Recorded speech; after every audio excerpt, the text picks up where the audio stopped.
It is early morning. The family starts their day the same way as any family in Zimbabwe's rural areas.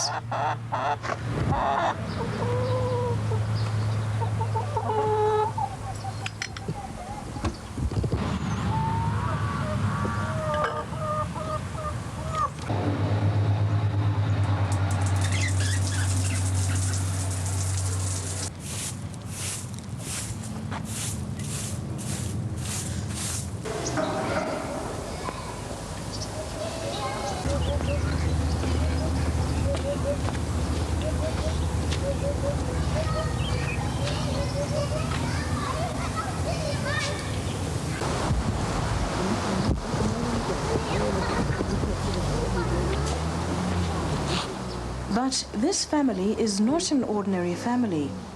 They live in a demonstration village. Every day, people from the rural areas come here to test different ways of improving their living conditions at home.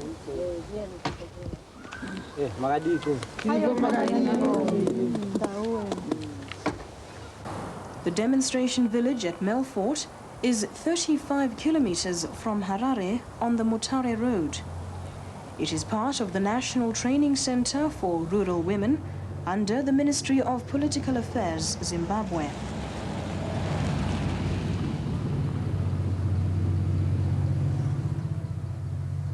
It is designed to cater for the needs of rural communities and especially rural women.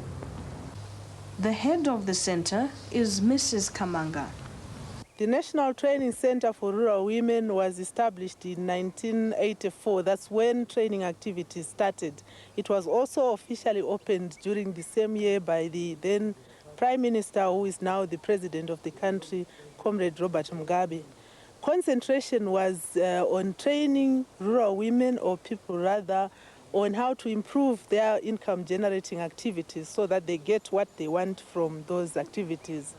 We also took advantage of the many people who pass through this center by building this demonstration village whereby people can see a lot of possibilities that are intended to improve their living standards. The buildings they live in that are actually low cost, and also their nutritional status back home. So it is there to actually demonstrate different technologies that people can take back home and practice. For the main house, we have taken ideas from different building traditions to make a house that is durable, practical, pleasant, and yet inexpensive. The foundation is made from burnt brick laid with cement mortar. The concrete floor covers all the foundations. This protects the building against moisture and termites. The bottom of the outside walls is protected by cement plaster. Most of the materials for the rest of the house are readily available in the rural areas. Termite clay for the unburnt bricks and clay mortar used to bond the bricks.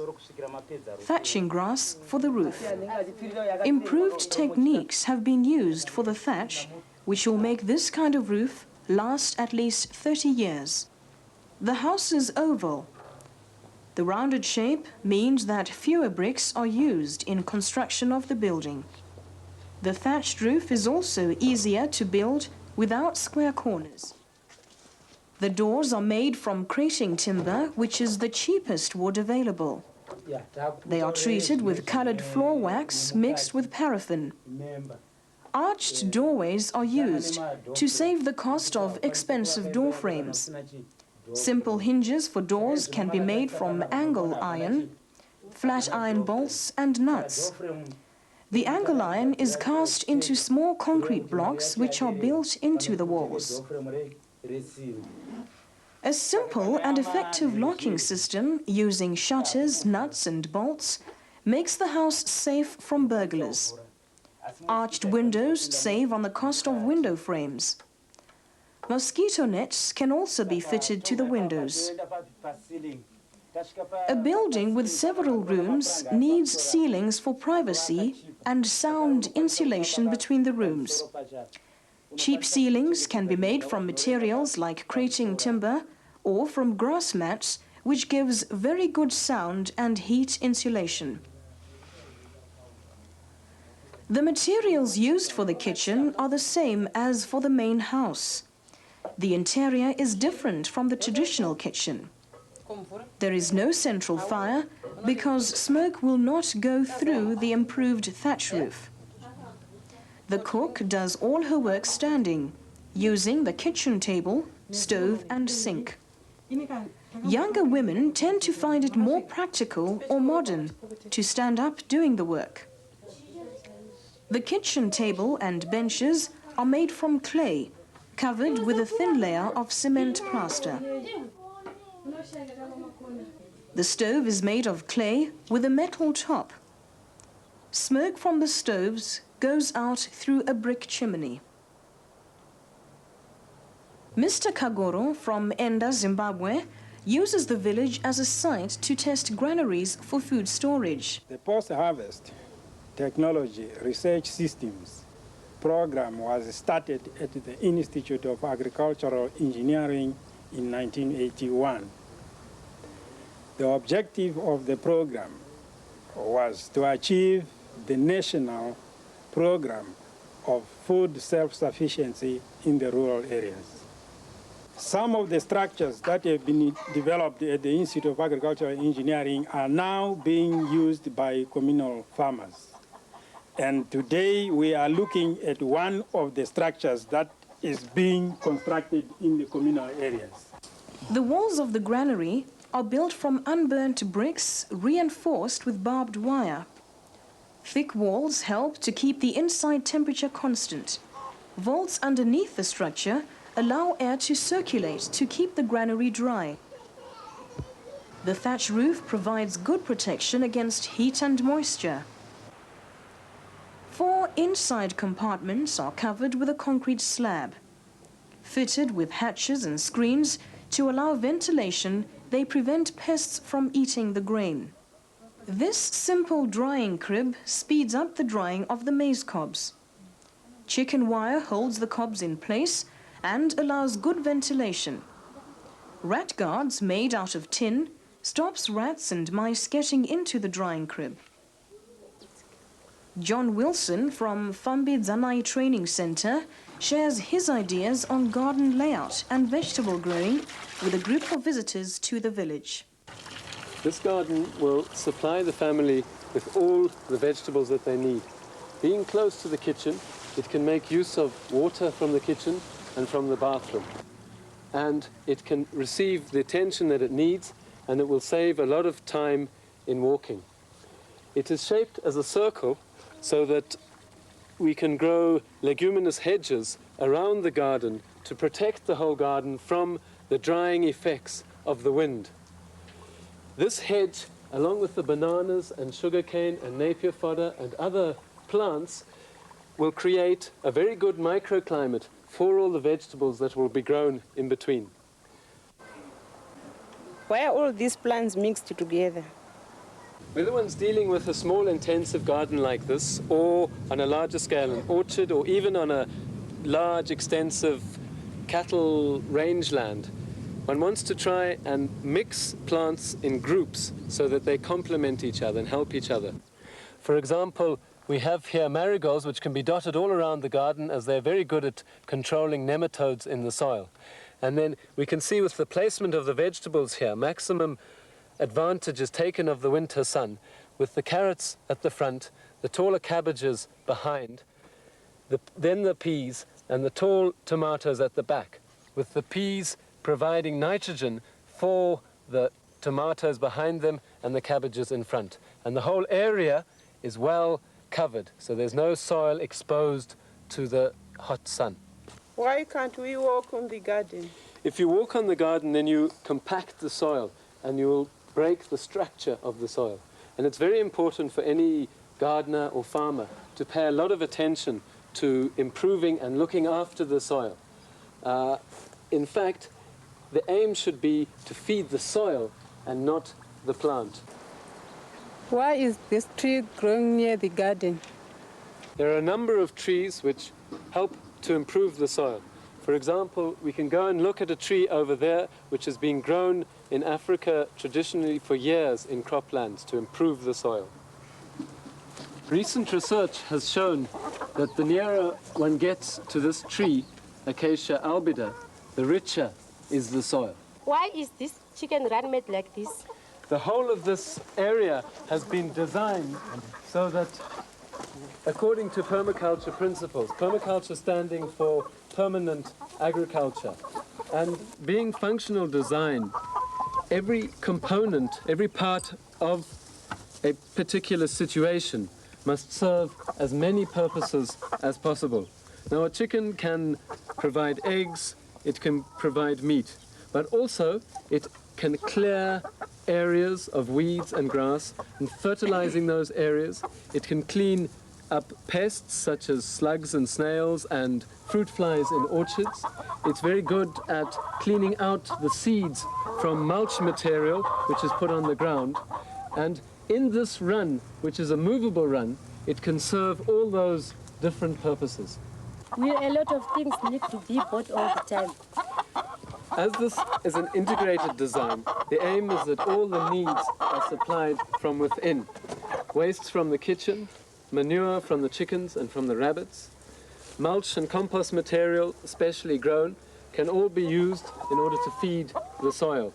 It's a myth of present days that farmers and gardeners need to be so dependent on outside inputs. With the right key information, they can become a lot more self-reliant and so develop their own food and energy production, which is environmentally safe. The village has got its own hand-operated running water. The Blair pump is used for pumping water from a borehole into an oil drum in the ceiling of the main house. This gives gravity pressure to the system, designed as a cheap way of supplying running water to the kitchen and the toilet block. Every morning, the oil drum is pumped to provide domestic water for the rest of the day. The tank has an overflow pipe.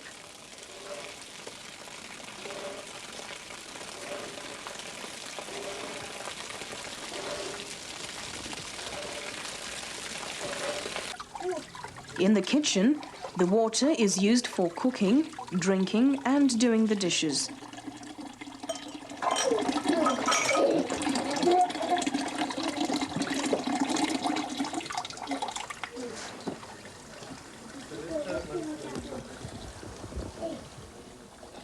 The wastewater flows out to irrigate the kitchen garden.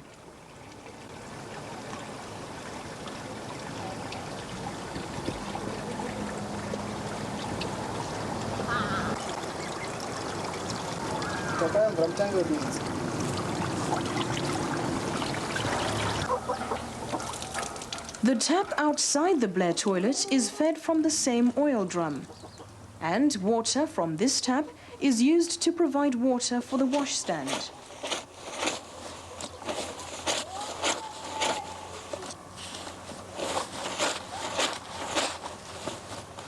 The same system supplies water to the shower via an old truck inner tube on the toilet roof.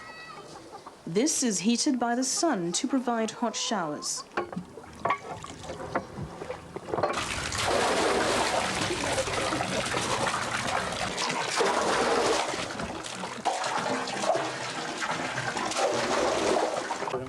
Most communities have vegetable gardens near rivers, but they often carry the water by hand to irrigate their gardens. A more efficient method is to build an irrigation system based on a hand pump, feeding a storage tank with outlets to various parts of the garden. If a number of families club together, this system is an inexpensive way of producing fresh vegetables all year round.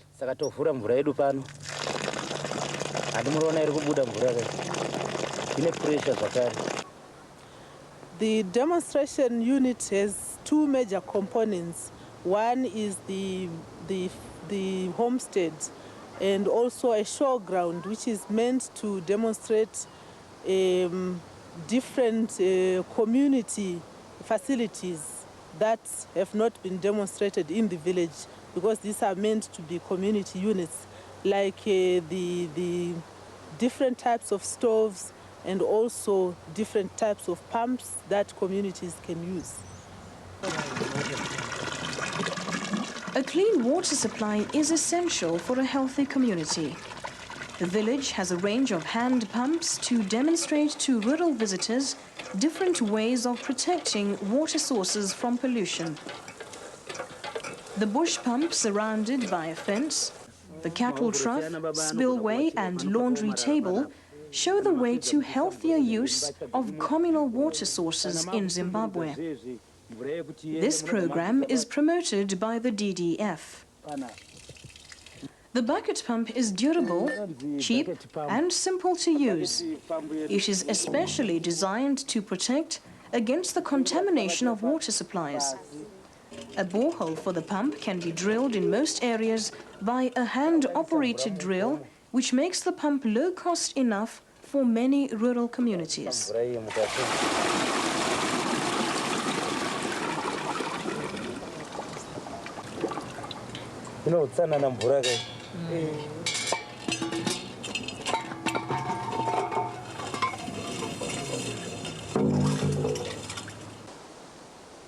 Every day, more than 1 million wood fires are lit all over the country to prepare meals and heat bathing water. Tons of wood are being burnt and thousands of woman hours are used in collecting firewood. To reduce the wastage of wood, a variety of wood stoves are on display in the stove kitchen. They are tested and compared by the women visitors to the center.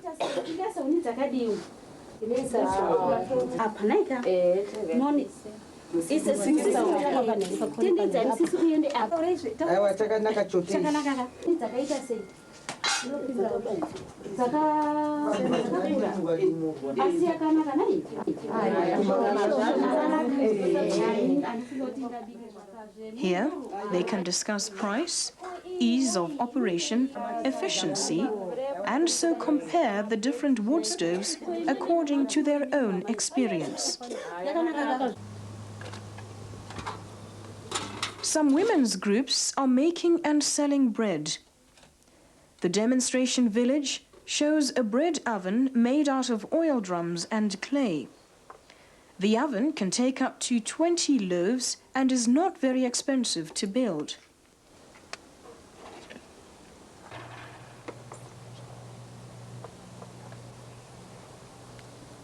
Now that the village is there, the technologies have been displayed, but here at the training center, what do we do next?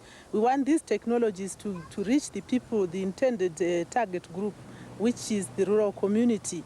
So what we are planning to do now is to set up an outreach program whereby we will be able to go out and help those people who will have appreciated some of the technologies displayed here on the spot, help them set up some of the units that they will have wanted to go and try. Rural technology is constantly evolving. The demonstration village is contributing to this development by providing a forum where the technologies can be experimented with by the rural people themselves. It is only through the interaction of the technology with the rural people that appropriate technologies can develop.